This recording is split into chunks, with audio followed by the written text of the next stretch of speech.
Antônio Elcio Franco Filho, como secretário executivo, estava na reunião. O Flávio Nosso dos Santos Werneck, assessor especial de assuntos internacionais. Franciele, Vossa Senhoria, que coordenadora geral, já na condição do Plano Nacional de Imunização. Hélio Angotti Neto, secretário da Secretaria, deve ser de Ciência, Tecnologia e Inovação. Max Nóbrega de Menezes Costa, diretor substituto também dessa Secretaria do Ministério da Saúde. Priscila Azevedo Souza, coordenadora substituta. E Jéssica Ripel, também da Secretaria, DECIP. Além deles, esses aqui representavam o Ministério. Aí vem, então, Francisco Emerson Maximiano, presidente da Precisa Medicamentos.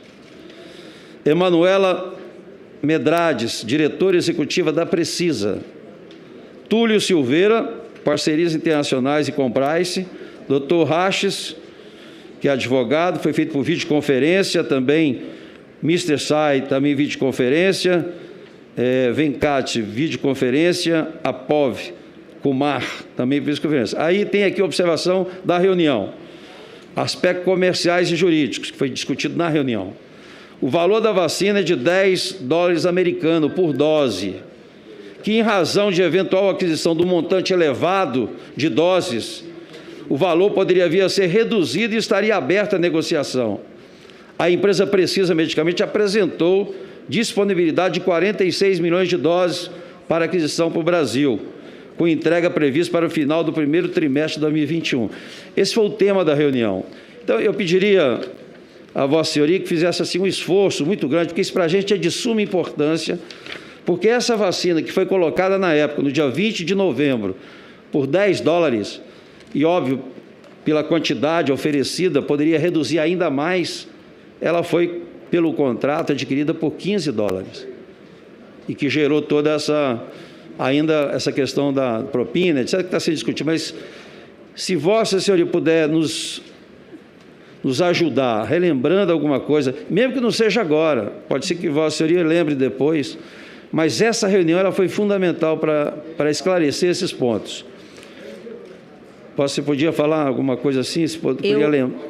Lembra se participou da reunião toda nesse horário? Lembra da reunião? Não é que eu não queira ajudar. Não, sim, eu sei. Eu participei em reuniões na sobreloja. Eu lembro exatamente onde é essa sala. Eu participei de reuniões, mas eu lembro de uma reunião que eu participei da Pfizer, onde eles apresentaram a caixa que eles tinham para transporte, que era na temperatura menos 80, e eu fui para ver... Pfizer, né? E eu fui para ver essas características técnicas. Agora, se o meu nome está aí, provavelmente eu tenha participado, mas eu não lembro. Mas essa reunião foi da Covaxin, só para... Como foi uma reunião, não é, bem específica, e tinha precisa, e se falou em vacina, e não foram tantas reuniões sobre tantas vacinas assim, eu acredito, né? Pelo menos a gente tem visto falar em 6, 7 vacinas, pelo menos em termos de compra. Então, eu pediria a Vossa Senhoria, se Vossa Senhoria não lembra agora, neste momento, que nos ajudasse, porque esse aqui é um ponto crucial da investigação. Por que houve um aumento de 50% do preço e ainda com a quantidade maior do que discutida na época, né? Eu já lhe digo agora, eu não lembro de negociação nenhuma em relação ao preço. Eu não lembro de ter participado da reunião, mas eu não lembro de ter discutido de nenhuma das vacinas o preço, porque o que cabia a mim eram as informações técnicas. Essas reuniões, Vossa Senhoria podia informar, eram gravadas, não? Alguma? Não sei dizer. Presidente, eu acho que caberia, como tem memória de reunião no papel, provavelmente, pelo menos... pode acontecer de ter gravação de reuniões. Então, se tiver, a gente poderia solicitar, né, eu pediria à presidência, né, o relator, que a gente pudesse solicitar do Ministério cópia, né, dos vídeos com relação a essa questão dessa reunião especificamente, né? Bem, tem aqui na CPI, o senhor Carlos Murilo, quando prestou depoimento aqui, ele relatou que o Ministério da Saúde, que ele manteve tratativas com o ex-secretário Elcio Franco e acrescentou que, dentro do Ministério, a lista de pessoas que participavam em diferentes reuniões incluiu aí o senhor Hélio Angotti, como estava aqui nessa relação, inclusive. Senhora Camille Gireata, senhora Franciele, Arnaldo Correia, e ainda disse assim, desculpe por omitir isto. Também tivemos conversações com senadores, tivemos uma reunião também com alguns deputados, né? Reuniões com o senhor Arthur Lira e também o deputado Luizinho. Vossa Senhoria participou, inclusive com relação à Pfizer. Vossa Senhoria lembra de alguma reunião com essas participações de algum político na reunião? Da Pfizer, por exemplo, que isso aqui? Não, da Pfizer eu não participei com político. Alguma delas com algum político? Eu participei da União Química com um deputado que eu não lembro o nome. Mas foi a tratativa de... As reuniões... Houve discussão de preço nessa... O PNI, o tema do PNI é muito específico, é muito técnico. Sim. Então, as questões de preço não era algo que eu ficava me atentando, porque eu não fazia pesquisa de mercado. Entendi. Então, eu não ficava me atentando a preços. Eu não lembro de preço de nenhuma das vacinas, e embora talvez nos contratos que o PNI tenha recebido, tinha os preços, mas não cabe ao PNI fazer essa avaliação, não tem equipe técnica para fazer. Eu concordo plenamente com você, e sei que Vossa Senhoria está tentando o máximo colaborar. Eu só pediria, se Vossa Senhoria lembrar, porque essas coisas acabam, não é? Como é uma coisa muito importante para a CPI, se Vossa Senhoria depois lembrar, porque pode acontecer, que informasse para nós aqui com relação a isso. E agradeço e parabenizo Vossa Excelência pela forma de contribuir aqui com a CPI. Muito obrigado, presidente. Presidente, eu não sei se Vossa Excelência vai poder tomar a decisão ou se vai esperar o presidente com relação a essas duas questões que levantei. Com relação ao ofício, é só pedir para reforçar ou fazer um novo ofício, eu não sei. Eu só sei que já tem 15 dias e foi solicitado 5. O ofício 1568/2021. E a audiência, não sei se você já podia também, não é, marcar essa audiência com o ex-secretário, que foi exatamente que colocou a proposta da Precisa. E para lembrar sempre, eu vou reforçar, porque eu acabei de, até rasguei aqui, foi distribuído ontem para os parlamentares um parecer jurídico aqui da Precisa, explicando aqui sobre a questão da nota fiscal, etc., que não me interessou, não. Eu queria que ele explicasse como que eles entraram aqui no Distrito Federal com uma proposta quase 10 vezes aquilo que foi vendido para o SESC, e mesmo assim entregaram para o GDF um teste que não tinha eficácia nenhuma. Não sei nem se Vossa Excelência acompanhou. Não é da minha... Mas aqui no DF, eles compraram um teste, inclusive quem venceu, essa Precisa, que foi a vencedora, ela entrou fora do prazo, o preço era a metade, era o dobro, aliás, do primeiro colocado, e depois venderam para o SESC o mesmo teste por 10 vezes menor. E quando entregaram o teste aqui para o GDF, trocaram exatamente o teste, não era aquilo que estava no edital. Entregaram outro, por isso que chama falso negativo a operação, onde na Argentina, Dinamarca, Alemanha, na Índia, já tinha sido recolhido porque não tinha eficácia nenhuma. Esse foi o teste que foi aplicado aqui no Distrito Federal. Portanto, a presença, não é, do secretário, ele pode esclarecer muito. Senador Randolfo, Vossa Excelência, que é vice-presidente, é fundamental para ele falar sobre a Precisa, que foi exatamente que assinou o contrato. Concordo, não é, da compra do... Concordo com o senhor, senador Exauci. Pediria a Vossa Excelência... Não, nós devemos marcar o quanto antes. Que marcasse...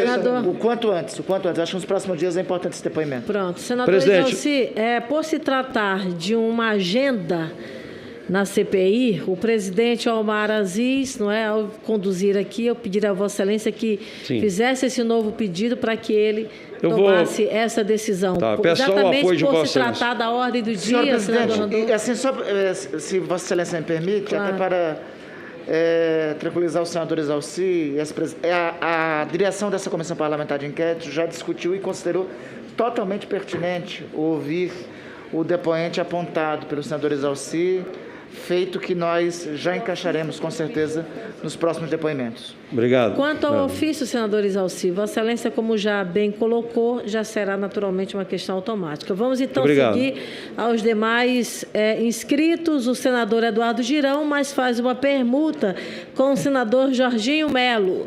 Senador Jorginho Melo, Vossa Excelência tem até 15 minutos. Muito bem. Cumprimentar Vossa Excelência pela presidência dos trabalhos. Cumprimentar todas as senhoras senadoras e senhores senadores. Quero cumprimentar a senhora Franciele, funcionária pública do Governo Federal, da Saúde. Cumprimentar o doutor Tiago Leônidas. Sempre é importante a gente destacar. O barulho está muito grande também, né, presidente? Agora deu. Destacar o trabalho e a presença dos senhores advogados. Então, quero lhe cumprimentar pela sua... Tenho certeza que o senhor contribuiu muito na preparação da senhora Franciele. Ela está muito bem preparada e com conhecimento do que ela está falando. Então, eu cumprimento por isso. Eu quero... Hoje nós temos... Senhora presidente, eu queria pedir para que o fundão lá pudesse... Presidente, por favor, presidente, a senhora está... Pois não, senador, estava cumprimentando aqui um outro senador que está do meu Não, lado. a senhora está no telefone. A senhora pede lá para o fundão parar de fazer barulho lá, por favor. Mas, presidente, senador, aqui não tem ninguém fazendo barulho. Estavam fazendo até agora. Estavam me incomodando. Mas agora está todo mundo em silêncio. Agora e o senhor pode... Agora melhorou. Mas eu quero aproveitar, Vossa Excelência me interrompeu aqui, eu ia dar uma resposta ao senador Rogério. Acerca dos próximos inscritos, nós temos como titular o senador Girão, que é o último inscrito na lista de titulares, e na sequência, Vossa Excelência, o senador Rogério Carvalho. Eu quero repor ao senhor 1 minuto do seu tempo. Vossa Excelência, continue então com os seus questionamentos. Eu tô tentando contribuir, porque hoje nós temos sessão, e quando começar a sessão de plenário vai ter que ser cancelado essa nossa CPI. Eu queria, feitas as saudações, eu queria lhe pedir muito especialmente para que a senhora pudesse tranquilizar as mães brasileiras, as grávidas, sobre aquela história de a Anvisa recomendou que a vacina da AstraZeneca não fosse aplicada em gestantes. A sua palavra, neste momento, é uma palavra de utilidade pública. Porque tem muita gestante que está nos vendo, está nos ouvindo e pode estar meia confusa. Tomei a dose da vacina, posso tomar a segunda dose, não vou fazer, vou deixar de fazer. Então, eu queria lhe proporcionar... Eu queria lhe proporcionar que a senhora pudesse usar parte do meu tempo, que eu estou colaborando com a sessão que vai ser mais curta, por causa do plenário, das votações importantes que nós temos, a senhora pudesse explicar bem detalhadamente para tranquilizar as gestantes brasileiras, explicando o que ocorreu e se há alguma preocupação, se não há uma preocupação. Isso vai ser de fundamental importância, indo ao encontro do que a senhora mesmo disse no começo, que a informação, que a comunicação é uma coisa muito importante. Então, eu queria que a senhora, lhe cumprimentando pela qualidade do depoimento, a sua retirada como investigada, foi muito bem o senador Marcos Rogério pedindo e o requerimento sendo aprovado, para que não vão devassar a sua vida, enfim, sem necessidade nenhuma. A senhora contribuiu muito com esse trabalho. Então, eu queria que a senhora explicasse de forma bem didática para as mães brasileiras que estão nos vendo, as gestantes, sobre essa questão da vacina que gerou preocupações, tanto para nós, como para amigos nossos, parentes nossos, preocupados, apavorados, agora já tomou vacina, o que vai acontecer? Então, quero lhe cumprimentando, encerrando a minha participação, que a senhora tivesse a tranquilidade de falar para as mães brasileiras. Muito obrigada por essa oportunidade. Eu acho sim que é uma fala de grande utilidade pública. Nós não podemos colocar em dúvida a importância de vacinação desse público. Nós estamos num cenário epidemiológico de um grande número de casos. Então, a gestante que está em casa, ela está em um risco maior, né? Todas as gestantes, todas as grávidas, elas estão num risco de desfechos desfavoráveis. Isso já foi confirmado em relação à Covid. Pode aumentar o óbito, pode aumentar o número de hospitalização, pode aumentar a necessidade de suporte ventilatório, pode ter parto prematuro. Então, são desfechos importantes que a gente precisa proteger essa gestante. Então, hoje, o Programa Nacional de Imunizações, eu não sou mais a coordenadora, mas a nota saiu, a nota técnica do programa, com a mesma qualidade da Câmara Técnica Assessora em Imunizações, pelo cenário epidemiológico, que as gestantes, todas elas podem ser vacinadas. Todas elas podem ser vacinadas. O óbito hoje está a cada 100 mil gestantes, 39 morrem. A vacina é altamente favorável, o benefício dela é altamente favorável. O que aconteceu com a vacina da AstraZeneca foi uma suspensão pela Agência Nacional. Isso faz parte da farmacovigilância. Aconteceu um caso que é um evento extremamente raro. É o único evento que é um evento específico de trombose com trombocitopenia. É o único evento no mundo. E esse evento provavelmente não esteja relacionado à gravidez. Então, é importante saber que é um evento extremamente raro, que faz parte da farmacovigilância e que, por precaução, houve a suspensão. Mas nós temos ainda a vacina da Pfizer para vacinar essas gestantes, preferencialmente com Pfizer, mas como nós não temos ainda a capilaridade toda para os 5.570 municípios, para os 38 mil salas de vacinas, pode-se fazer alternativamente a vacina da Coronavac, que é uma plataforma já bastante conhecida, com vírus inativado, que é a mesma formulação da vacina da influenza, que é amplamente utilizada para gestante. Então, é importantíssimo que as gestantes se vacinem. E a vacina da AstraZeneca e da Janssen, que são da mesma plataforma, nesse momento está suspensa no Brasil. Então, posso complementar, Lise? Em relação à intercambialidade, o Programa Nacional de Imunizações já fez também uma nota técnica. Eu não sou mais a coordenadora, mas está em andamento também, em cima das evidências científicas que nós temos, em cima do know-how na área de vacinologia, para que a gente possa dar oportunidade para aquelas gestantes que iniciaram o esquema, que elas consigam completar. E aí, proteger essa gestante durante a gestação. Doutora, uma informação aqui que é importante. O ministro da Saúde, ele informou agora há pouco, o UOL faz uma matéria sobre isso, o senador Otto me pede aqui que a gente faça esse registro, que é acerca da intercambialidade. Ele diz o seguinte: a intercambialidade não está autorizada, seja em grávidas ou em não grávidas, disse o ministro da parte em entrevista concedida agora há pouco, no fim, portanto, desta manhã, ao UOL.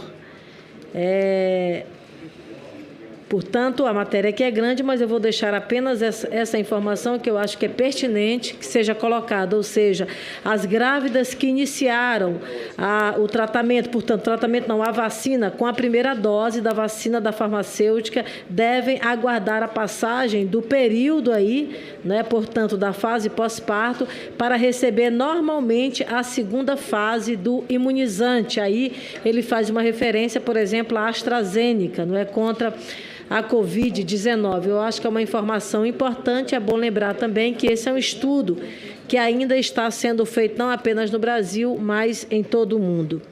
Vamos seguir aqui ao próximo senador Eduardo Girão. Muitíssimo obrigado, presidente, senadora Elisiane Gama, aqui dessa sessão, nesse momento. Seja muitíssimo bem-vinda, doutora Franciele. Hoje a gente está tendo aqui, e temos que reconhecer isso, e parabenizar a cúpula dessa CPI pelo um tratamento respeitoso, um tratamento equilibrado que essa CPI está dando para a senhora. Deveria ser para todas as pessoas que viessem aqui prestar depoimentos. Eu espero que o seu exemplo sirva para as próximas etapas que essa CPI vai enfrentar. É muito importante, porque a regra da boa convivência é o respeito. Nós tivemos aqui pessoas sentadas nessa mesma cadeira que a senhora está. Mulheres, senadora Elisiane Gama, que foram vilipendiadas. Presidente, pela ordem. Tentativa de humilhar. Presidente, pela ordem. E eu acredito muito, deixa o senador Alessandro, por favor, deixa eu concluir. Deixa eu concluir, depois o senhor fala. Eu espero a sua tentativa reiterada de atribuir aos colegas senadores e senadoras desrespeito, quando na verdade o que nós temos aqui é a busca por esclarecimentos de um crime grave, que é aquele ali representado pela placa, mais de 500 mil de mortos. Essa sua tentativa reiterada, ainda que o senhor não perceba, milita contra a sua própria qualidade como parlamentar. Meu amigo pessoal, o senador Eduardo Girão, o senhor faz parte desse colegiado. Se esse colegiado erra, o senhor erra junto. É importante que a gente tenha discernimento de que quando um depoente senta respeitosamente e presta esclarecimentos, o tratamento com ele é um. Quando, de outra parte, ele tenta mentir, induzir a erro, falsear, é natural que o tratamento seja diverso. Eu faço esse esclarecimento, peço desculpa e peço já, presidente, que reponha o tempo do senador Girão, mas ele não pode permitir um ataque constante e permanente. Não se compreende que esse ataque desvaloriza todos nós. E eu não admito me colocar numa posição de desvalorização quando não trabalho por isso. Posso falar agora, senador Alessandro? Eu vou acrescentar ao tempo, senador Girão. 1 minuto a mais, senador, para que você conclua seu raciocínio. Esse tipo foi 1 minuto, foi até um pouco mais, mas eu sei que a senhora vai ser tolerante. Vossa Excelência, então, eu vou o que acontece é o seguinte, essa é a premissa da CPI. Se sinta injustiçado. Não, eu estou acrescentando 2 minutos. Não estou falando da senhora, não. Tá. Eu estou falando que esse tipo de procedimento é um tipo de procedimento que acontece em todas as sessões. Esse tipo de interrupção. Eu estava me referindo aqui a pessoas que salvam vidas, como eu vejo a doutora Franciele, uma servidora pública, honrada, idealista. E nós tivemos outras pessoas sentadas aqui, mulheres, honradas, idealistas, salvando vidas, e que foram destratadas, desrespeitadas, sim, ameaçadas. Esse tipo de coisa o Brasil está vendo. O que eu estou justamente aqui colocando é que esse tipo de tratamento que a doutora Franciele está recebendo deveria ser padrão nessa casa, porque muitas pessoas estão nos assistindo. E a gente pode ser uma referência nesse momento de polarização extrema que existe no país, de radicalismo dos dois lados. O caminho tem que ser o equilíbrio, o caminho tem que ser o do meio. E isso aqui eu acho que deve ser uma máxima. A gente não pode esquecer esse tipo de tratamento. Eu queria colocar justamente, doutora Franciele, o seguinte: por quais razões a senhora foi ao STF solicitar um habeas corpus quanto à sua participação nesta CPI e quanto à quebra dos sigilos telefônico, telemático e bancário? Eu vou passar. Senador Girão, me permita só uma questão de ordem, se puder me dar a palavra à defesa para fazer um esclarecimento técnico. Pode ficar à vontade. A defesa foi ao Supremo fazer esse requerimento em razão da condição de investigada que ela citava e que, felizmente, essa comissão já resolveu por reverter a situação dela. Então, naquele momento, era adequado em razão da condição de investigada dela e da quebra de sigilo dela sem antes ela ter sido ouvida. Por isso, a defesa foi recorrer. Perfeito. A senhora afirmou aqui que não foi mais cedo, não foi por causa da CPI, mas sim por todo o cenário. Eu vou insistir. Por quais razões a senhora saiu do Ministério da Saúde? A quebra do seu sigilo telefônico, telemático e bancário não teria contribuído para esta decisão? A senhora sente-se injustiçada em ter sido incluída na lista de investigados sem sequer ter sido lhe dado a oportunidade de se manifestar e dar a sua versão dos fatos? De que forma isso tudo, CPI, quebra de sigilo, afetaram a sua vida pessoal, a sua família, os seus amigos?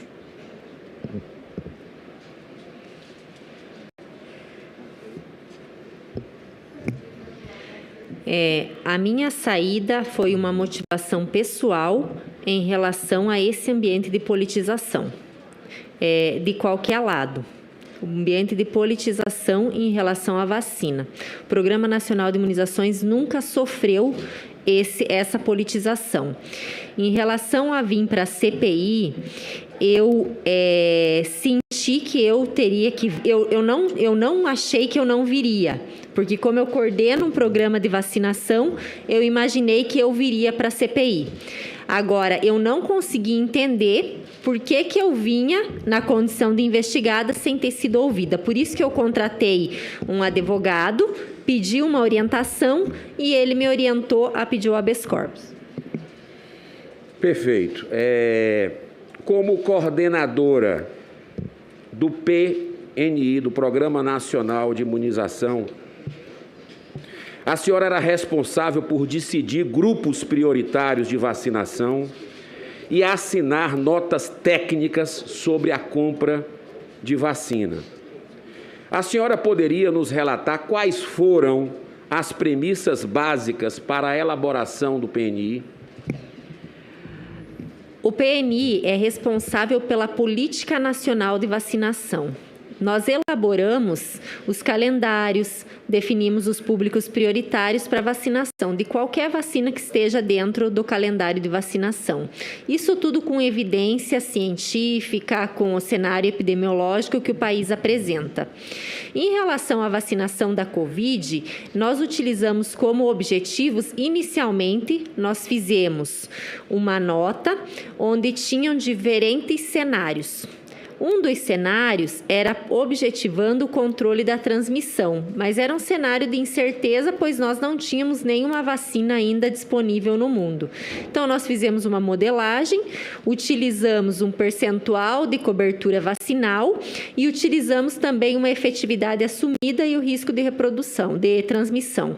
Então, nós utilizamos essas variáveis, foi minha equipe técnica que fez isso e nós trabalhamos com esses quantitativos. Em relação à definição dos grupos prioritários para eu ser objetiva, nós trabalhamos inicialmente com a manutenção da força de trabalho do setor saúde, principalmente iniciando por aqueles que estavam na linha de frente no atendimento à Covid, que esse público precisaria estar protegido para poder atender as demais pessoas, né, que procurassem o serviço e porque eles têm um risco alto de exposição. Na sequência, nós revisamos as evidências do CDC, do Centro de Controle de Doenças dos Estados Unidos, as revisões sistemáticas que já tinham saído à época, para a gente poder avaliar quais seriam os grupos que seriam introduzidos, né? A gente fazendo essa avaliação, trabalhando sempre com as recomendações também da OMS e do SEIGE, que é o grupo consultivo da OMS, que também ia divulgando, né? Então, nós avaliamos e resolvemos elencar está como objetivo também a redução da morbidade e da mortalidade. E, na sequência, ampliamos para populações vulneráveis e para manutenção do funcionamento dos serviços essenciais. E hoje a gente já indicou, já há bastante tempo, que a partir da vacinação dos grupos prioritários, que iniciaria-se por faixa etária até atender toda a população brasileira com indicação de imunizante. Perfeito. Por exemplo, dentro desse grupo que trabalha a Política Nacional de Imunização, existe a participação também do CONASENS, do CONAS, é isso? A participação do CONAS e do CONASEMS foi de extrema importância nesse processo. Eles participaram ativamente de todas as decisões. Eu compartilho aqui, nesse momento, e você pode confirmar com o CONAS e CONASEMS, perfeito, as decisões do Programa Nacional de Imunizações foram compartilhadas com eles, todas perfeito, elas. Nós temos verificado um descompasso entre o volume de vacinas disponibilizadas pelo Ministério da Saúde para estados e municípios e a velocidade de vacinação. Dados de hoje dão conta de que foram distribuídos 143, quase 144 milhões de vacinas e foram vacinadas menos de 110 milhões de pessoas. A senhora não acha que a velocidade é lenta da vacinação nos estados e municípios, e isso, de alguma forma, pode estar atrapalhando a imunização e elevado o número de mortos? Eu confirmo aqui a informação até o último informe técnico, que era da semana passada, né? A distribuição de 142,5 milhões, mais ou menos o que o senhor colocou, né? Em relação ao total de doses aplicadas, foram em torno de 106 milhões. Com a primeira dose, foi em torno de 78 milhões. Com a segunda dose, foi em torno de 27 milhões. Nós somos um país continental. Nós temos diversas formas de entrada de dados, né, da informação. Então, essa entrada de dados, ela pode não ocorrer na mesma velocidade da vacinação. A necessidade de fazer essa aproximação, continuar essa aproximação, eu não estou mais na coordenação com o CONAS e CONASEMS e estudar os fatores que podem não digo atrasar, mas que estão levando a uma inserção do registro posterior e avaliar se é isso mesmo o problema. Então, eu não tenho uma resposta fechada. A inserção do dado em locais remotos, por exemplo, senador, eles levam uma folhinha, né? Eles levam a planilha física. Então, eles vão, anotam e depois, quando eles voltam, eles fazem o registro. Então, isso pode levar um tempo, mas a gente tem compartilhado isso sempre com o CONASEMS. Perfeito. Eu agradeço, né, as suas muito lúcidas, serenas, explicações aqui nessa comissão. Eu reitero, presidente dessa sessão eventual, Elisiane Gama, a necessidade de fazermos com essa tranquilidade as nossas sessões aqui da CPI, porque isso sim, é um bom exemplo que a gente passa para as pessoas, e não discursos de ódio, discursos aqui que a gente muitas vezes percebe, inclusive colegas atacando colegas. É algo que eleva a temperatura no momento que a gente precisa de diálogo. E eu queria, inclusive, dizer para a senhora que espero que na próxima semana, essa semana não vai ser possível, mas que na próxima semana nós possamos ter aqui, finalmente, quebrado esse segredismo oculto, esse mistério que se transformou num drama nacional, que é o consórcio Nordeste e a compra dos tais 300 respiradores superfaturados, pagos antecipadamente pelo povo do Nordeste, com dinheiro de verbas federais, e que nunca chegaram ao seu destino final. E por documentos que eu tive acesso, e essa CPI também, tudo indica que nós temos aí 2 ex-ministros de governos anteriores do Brasil. E eu espero que essa não seja a blindagem, que a gente possa votar e dar pelo menos uma demonstração de investigação, de boa vontade na investigação, dos bilhões de reais que foram enviados para estados e municípios. Toda corrupção deve ser combatida, onde quer que seja. Eu votei a favor de quebra de sigilo, de convocações com relação a buscar a verdade no governo federal. Mas estados e municípios não têm tido vez aqui. E isso é um desrespeito com 45 senadores da República que assinaram o meu requerimento, que deram origem a essa CPI. E simplesmente é ignorado essa busca pela verdade. Só se quer uma verdade. Isso não é justo. Isso não é correto. Quero deixar, senadora Lisiane, para encerrar no 1 minuto e 19 segundos, uma passagem que eu gosto muito, do Livro dos Espíritos, questão 640, se eu não me engano. Para agradar a Deus, basta não fazer o mal? Não. A resposta é simples e objetiva. Nós devemos fazer o bem no limite das nossas forças, porque nós seremos responsáveis por todo o mal decorrente do bem que a gente poderia ter feito e não fez. Isso é uma lição, é um estímulo, é uma inspiração para que a gente possa fazer esse trabalho para o bem, pela verdade, que toda ela possa vir à tona. Então, o ministro Wagner Rosário, já falei com o presidente, ele tinha sinalizado que seria essa semana, mas me garantiu que colocaria na próxima. Aprovado por nós aqui a convocação do ministro Wagner Rosário, que ele possa vir na próxima semana, porque ele sabe, ele já deu entrevistas, já soltou relatório da CGU dizendo das 53 operações que tiveram em estados e municípios, e o prejuízo é multimilionário. E a gente precisa buscar a verdade para restabelecer o que é correto. Muito obrigado, senadora Elisiane. Obrigada, senador Girão. Presidente, pela ordem. Pois não, senador Marcos Duval. Presidente. Senador Marcos Duval, eu vou só permitir aqui a saída da doutora Franciele, ela pede que vá até ao banheiro. Então, mas Vossa Excelência fica segurando, Vossa Excelência tem pela ordem, não é isso? Isso. É o tempo que ela retorna. Pois não, senador. Presidente, eu estava naquele momento, fiz a interrupção de ideias, me posicionando com ideias contrárias, e eu fui surpreendido, que na fala dele, que eu não peguei na hora, eu tinha entendido de outra forma, o senador Randolfo me condenou de mafioso, miliciano.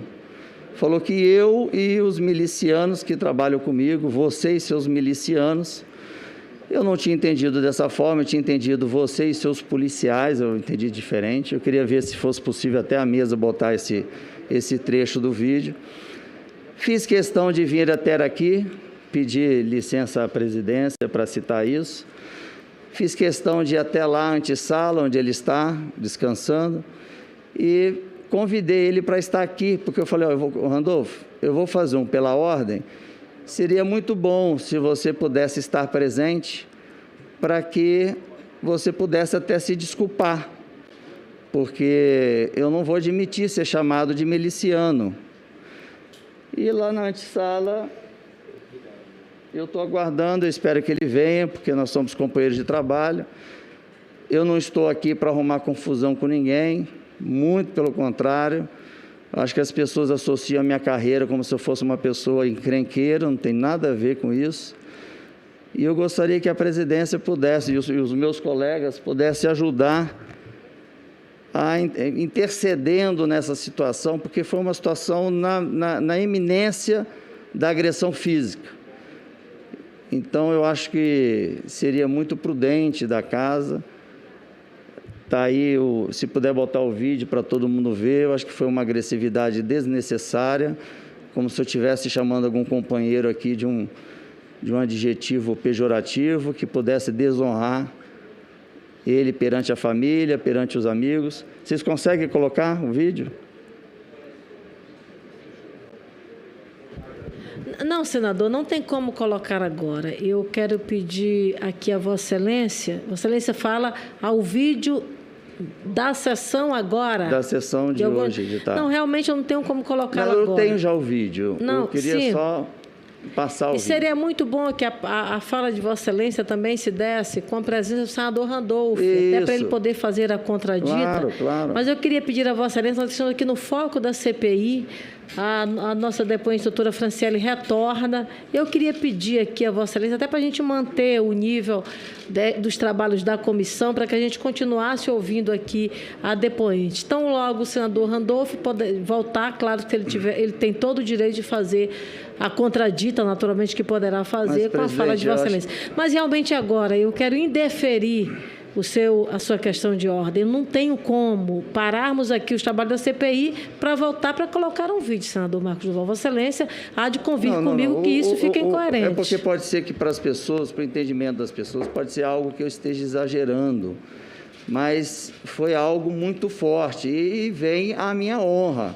Vossa Excelência está fazendo a colocação agora, está dando a sua justificativa. Eu sentiria contemplado se até os amigos pudessem convencê-lo de estar aqui para que a gente pudesse resolver essa situação, porque nós somos senadores da República, nós temos que dar o exemplo para o Brasil e para quem está assistindo. A gente não pode dar um má exemplo de desequilíbrio emocional. Senhora Presidente, senador Marco, para colaborar, uma sugestão de encaminhamento.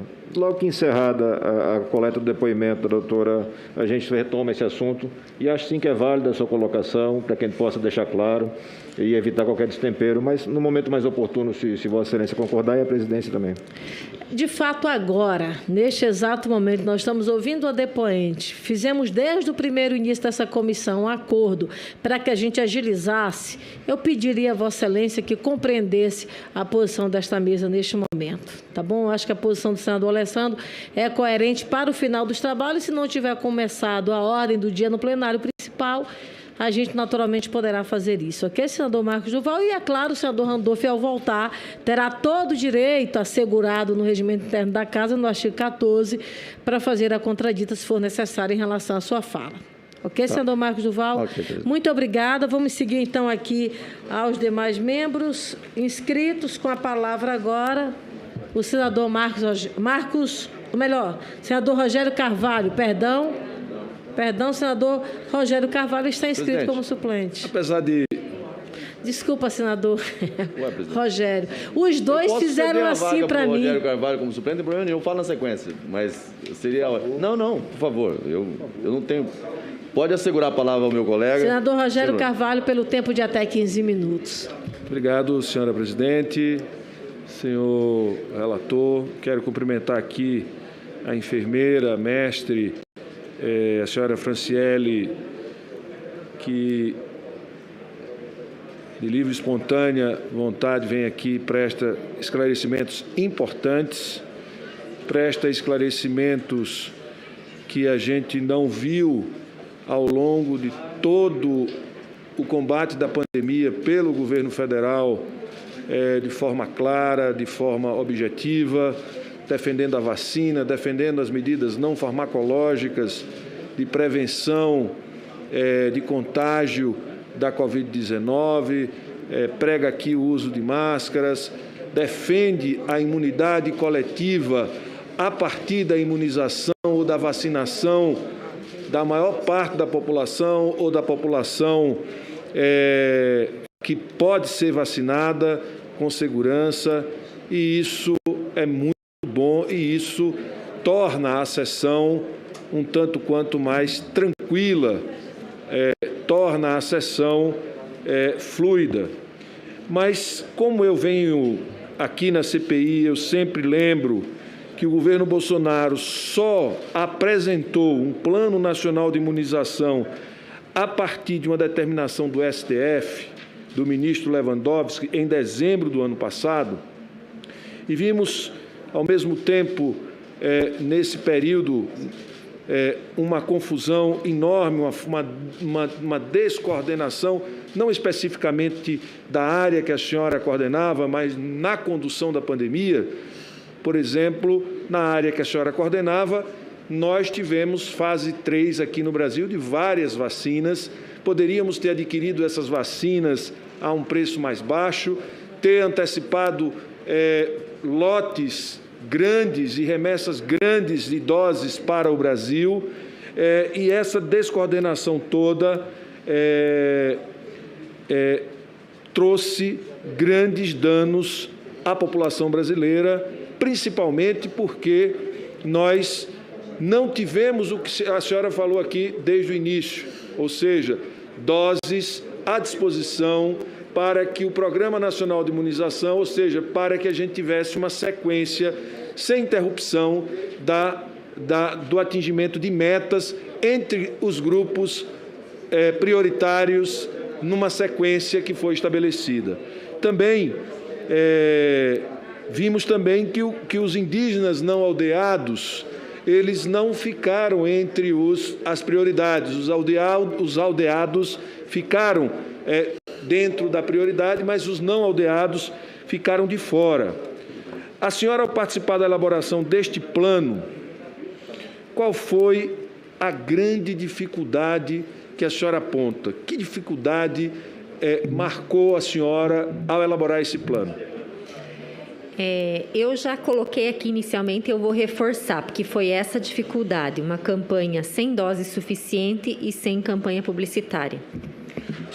O governo do presidente Bolsonaro orientou, de alguma maneira, priorizar a vacinação de pessoas que não estivessem em grupos prioritários, ou seja, favorecendo algum grupo específico?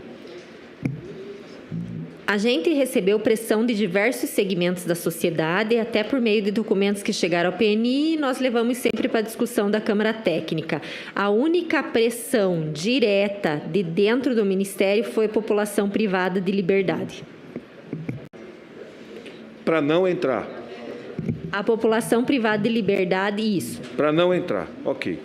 A campanha de vacinação no Brasil só começou no dia 18 de janeiro de 2021. A senhora falou dezembro, mas dezembro foi a decisão do STF e a campanha começou efetivamente em janeiro. E ainda assim, sem informação de datas para cada grupo e nem onde receber as doses. Até o Zé Gotinha foi descartado no início da campanha de vacinação. A senhora está à frente do PNI desde 2019. O número de mortes aumentava desde o início da pandemia. De 2019 até o início de 2020, a senhora está desde 2019. E de 2019 até o início da vacinação, qual foi a ordem do governo para o PNI? Ou seja, como o governo se relacionou com o Programa Nacional de Imunização? O Programa Nacional de Imunizações esperava a vacina estar disponível. A partir do momento que a vacina estivesse disponível, a gente tinha condições de iniciar, porque, como o senhor colocou, a vacina, a primeira versão do plano ficou em 16 de dezembro, né? Mas a gente estava aguardando um quantitativo de 15,2 em dezembro e 15,2 em janeiro da vacina da AstraZeneca Fiocruz. Houve na negociação um atraso dessa entrega e nós iniciamos a campanha no dia 18 de janeiro com 6 milhões de doses da vacina Coronavac. Quando a gente iniciou a campanha de vacinação com a vacina da Coronavac, nós liberamos o primeiro informe técnico. E nesse informe técnico, a gente definiu, dentro daquele elenco do plano, quais seriam os grupos a serem atendidos. A gente precisou fragmentar em virtude do quantitativo recebido. Ok, quer dizer que a falta ou a indisponibilidade de imunizante numa quantidade adequada para manter um programa de imunização em massa obrigou a fazer uma distribuição e, de certa maneira, interferiu na definição de prioridades para ter acesso à vacina. É isso que a senhora está dizendo. Nós fizemos um documento inicial com cenários diferentes. Primeiro, controle de transmissão, utilizando uma efetividade assumida que nós não tínhamos conhecimento na época e cobertura vacinal.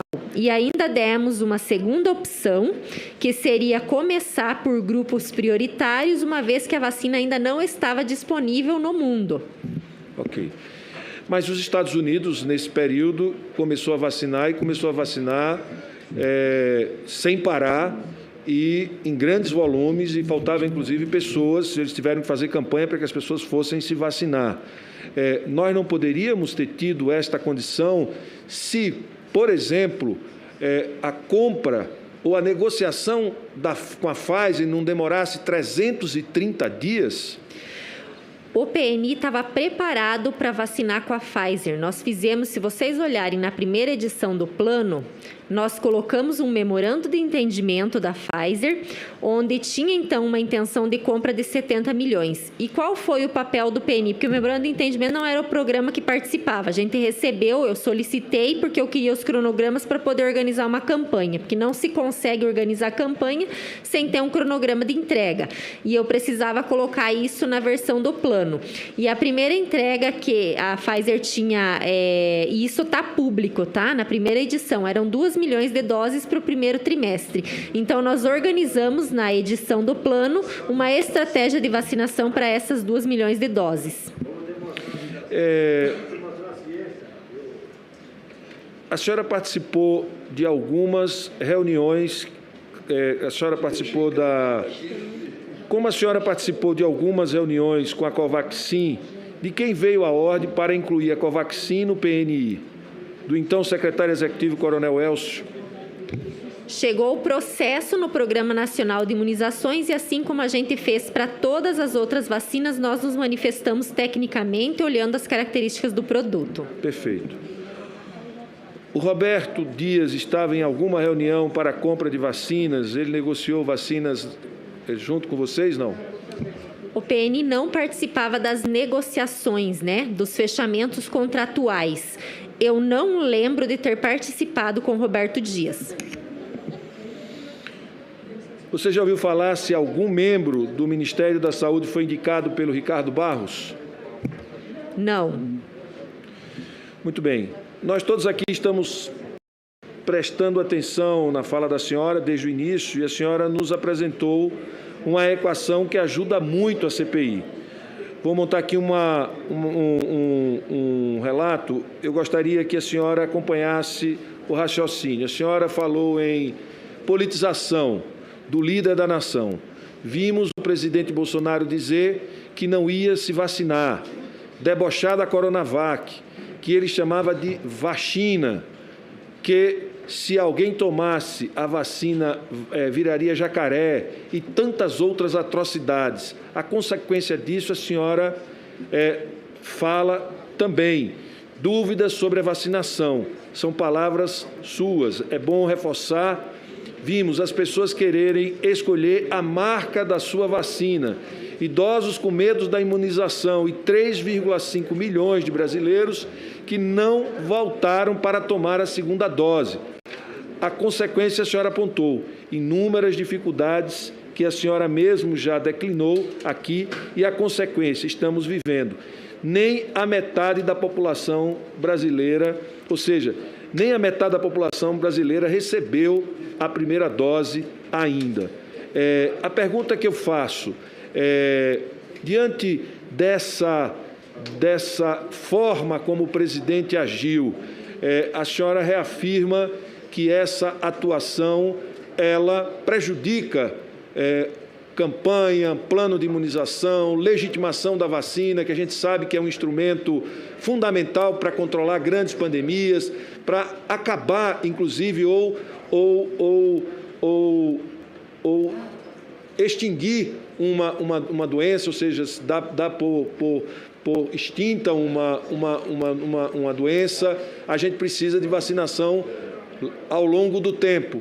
A senhora concorda que um presidente da República que se coloca desta forma prejudica o Plano Nacional de Imunização? É importante que todas as pessoas falem a mesma língua em cima das evidências científicas. Então, se a vacina tem segurança, se a vacina tem eficácia, é algo já conhecido, a necessidade que o líder da nação também fale sobre isso. Obrigado.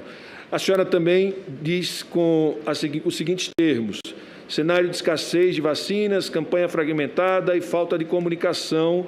A consequência disso, desinformação e mais mortes. A senhora finaliza seu pensamento com a palavra prejuízo. O que mais nos deixa constrangidos é que o prejuízo disso tudo são as vidas perdidas, 528.611 vidas perdidas. O agente desta construção que provocou tanto sofrimento ao Brasil, eu aqui quero afirmar, chama-se Jair Messias Bolsonaro.